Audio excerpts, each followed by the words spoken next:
Il déferle sur la toile pour se faire un nom et nous faire rire.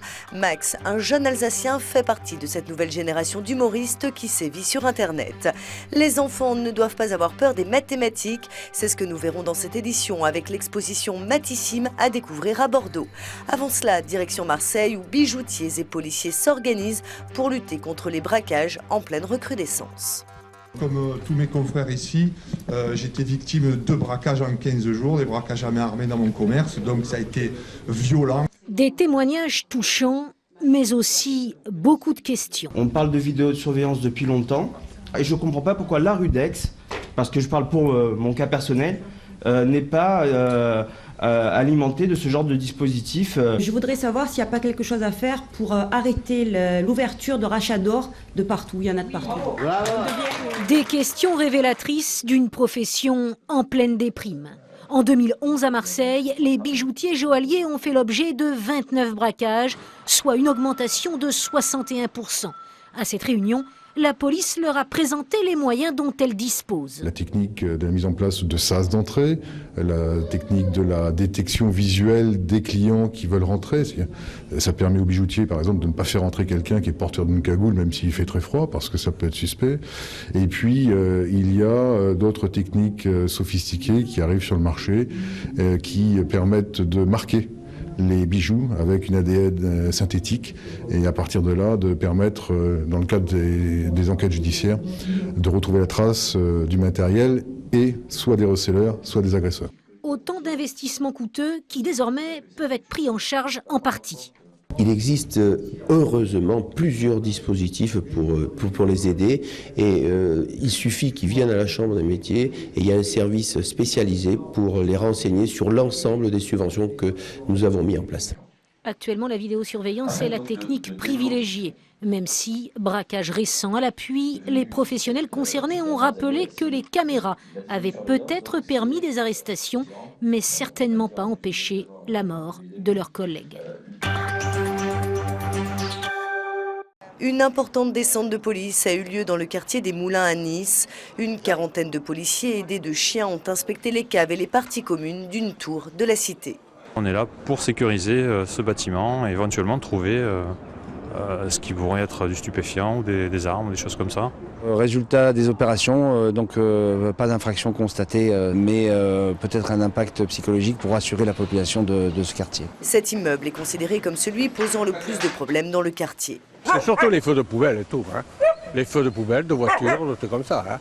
Après le reste, le bruit, voilà. Après tout ce qui est trafic, ça on ne le voit pas trop. Hein. Cette tour doit disparaître. Sa démolition est annoncée pour le 3e trimestre 2013. Le froid continue de sévir en France, un véritable temps de chien dans les zoos. À Mulhouse, par exemple, où le thermomètre flirte avec les moins 20 degrés. Certaines espèces ne peuvent supporter de telles températures, d'autres, en revanche, apprécient.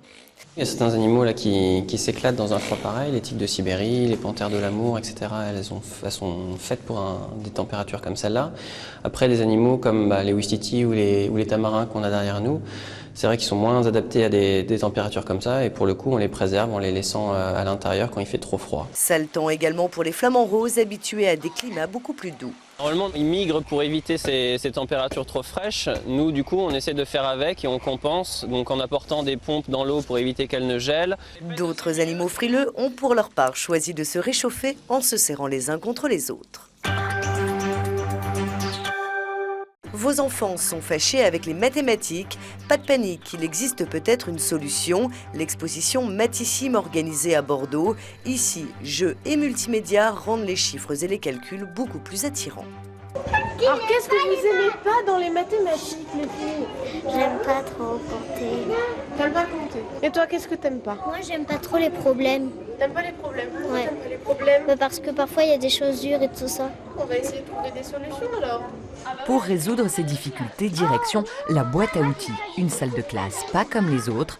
Ici, 12 jeux interactifs pour comprendre les mathématiques. L'ensemble de l'exposition, ce n'est qu'une suite de jeux, d'activités qui ont pour objectif de mettre les gens sur un chemin de la réussite, on va dire, les mettre dans une situation où ils vont gagner en confiance, ils vont être plus à l'aise et du coup, ils vont changer leur regard. Cliquez sur le plus grand. Alors, on a un jaune et on a 2 verts.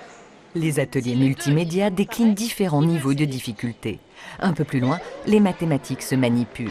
Expériences, énigmes et casse-têtes pour esprit joueur. Il faut construire une pyramide avec toutes les boules qui sont là. Et alors? C'est très dur. Mais là en dessous. Ils n'auront peut-être pas appris des choses, ils auront surtout appris à réfléchir peut-être différemment.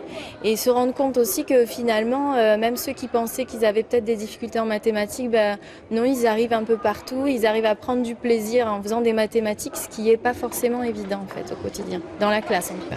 Pour montrer que les mathématiques, au-delà de manier des nombres, peuvent être une autre façon de voir, une forme de découverte et de poésie, Matissime s'expose jusqu'à la fin août.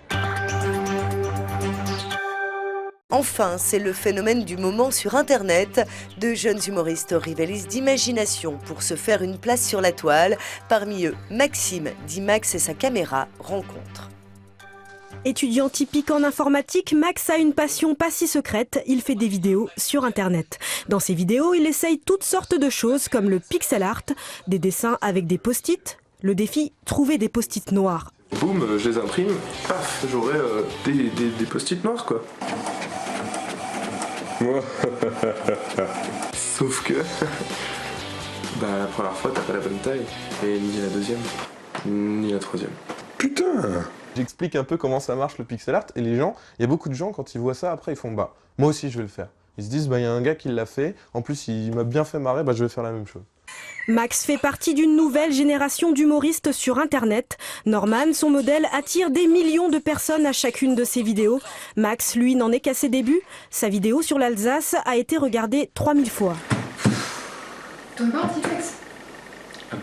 Un Tipex, ça doit être encore avec leur accent.